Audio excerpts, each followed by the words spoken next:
मैं सोनाक्षी दीक्षित एवरल टाइम्स में आप सभी का स्वागत करती हूं। शुरू करते हैं आज की प्रमुख खबरें।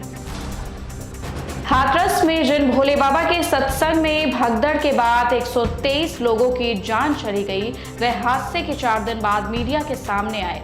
एएनआई की ओर से 6 जुलाई 2024 की सुबह जारी किए गए भोले बाबा की बातचीत के 2 मिनट 38 सेकंड के वीडियो में वह बोले कि यह दुख की घड़ी है। भोले बाबा बोले, सभी लोग शासन और प्रशासन पर भरोसा बनाए रखें। हमें विश्वास है कि जो भी उपद्रवी है वे बख्शे नहीं जाएंगे। पूर्वोत्तर हिमाचल प्रदेश उत्तराखंड में नदियां उफान पर है। इस बीच मौसम विभाग ने अगले 2 दिनों तक उत्तर पश्चिमी पूर्वी भारत में भारी से बहुत भारी बारिश का अलर्ट जारी किया है। वहीं पूर्वोत्तर के राज्यों में अगले 5 दिनों तक मौसम ऐसा ही बना रहेगा। इसके साथ ही मौसम विभाग ने उत्तर प्रदेश में अगले 5 दिनों तक भारी बारिश का अनुमान जताया है। भारत के विदेश मुद्रा भंडार में लगातार दूसरे सप्ताह गिरावट दर्ज की गई। भारतीय रिजर्व बैंक के आंकड़ों के मुताबिक 28 जून को समाप्त हुए सप्ताह में भारत का विदेशी मुद्रा भंडार 1.71 बिलियन अमेरिकी डॉलर कम हो गया। बहुजन समाज पार्टी के तमिलनाडु के प्रदेश अध्यक्ष के आर्मस्ट्रॉन्ग की चेन्नई में शुक्रवार को खुलेआम हत्या कर दी गई। 3 बाइक सवार पर होकर आए हत्यारों ने आर्मस्ट्रॉन्ग पर चाकुओं से ताबड़तोड़ वार किए और मौके से फरार हो गए। आर्मस्ट्रॉन्ग की हत्या मामले में अब तक चेन्नई पुलिस ने 8 आरोपियों को गिरफ्तार किया है। आरोपियों की गिरफ्तारी के बाद बताया जा रहा है कि ये सभी आरोपियों का कनेक्शन आरकॉट सुरेश गैंग के साथ है। लखनऊ में एलडीए की बोर्ड बैठक में सहारा से 100 एकड़ जमीन वापस लेने का फैसला लिया गया। बैठक में आए प्रस्ताव को हरी झंडी मिलने के बाद यह साफ हो गया है कि एलडीए की ओर से करीब 29 साल बाद सहारा से अपनी 100 एकड़ जमीन वापस ली जाएगी।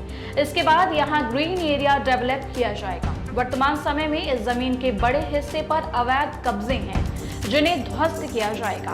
28 फरवरी 1995 में सहारा को यह जमीन लीज पर दी गई थी। इस जमीन का इस्तेमाल ग्रीन बेल्ट के रूप में किया जाना था। यहाँ पर ग्रीन बेल्ट के साथ साथ जॉगिंग ट्रैक इत्यादि भी बनाया जा रहा है, लेकिन इस दिशा में एक भी कदम नहीं उठाया गया।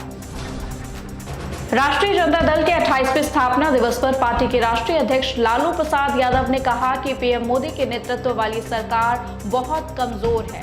इस साल अगस्त तक ही यह सरकार चलेगी। मैं पार्टी के सभी कार्यकर्ताओं से तैयार रहने की अपील करता हूं, क्योंकि चुनाव कभी भी हो सकते हैं। भारत आज से जिम्बाब्वे के खिलाफ 5 मैच की T20 सीरीज का आगाज कर रहा है। शुभमन गिल की कप्तानी में भारत का यह मैच हरारे स्पोर्ट्स क्लब में खेला जाएगा। भारतीय टीम में कई नए चेहरे हैं, जिनमें अभिषेक शर्मा, रियान पराग, ध्रुव जुरैल, तुषार देशपांडे, साई सुदर्शन और हर्षित राणा है।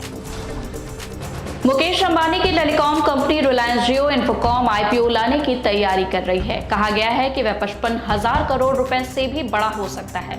रिलायंस जियो के प्रस्तावित आईपीओ की बात करें तो एनालिस्ट मान रहे हैं कि इस बारे में रिलायंस इंडस्ट्रीज की सालाना आम बैठक में स्थिति साफ हो सकती है। रिलायंस इंडस्ट्रीज की एजीएम इस साल अगस्त में होने वाली है।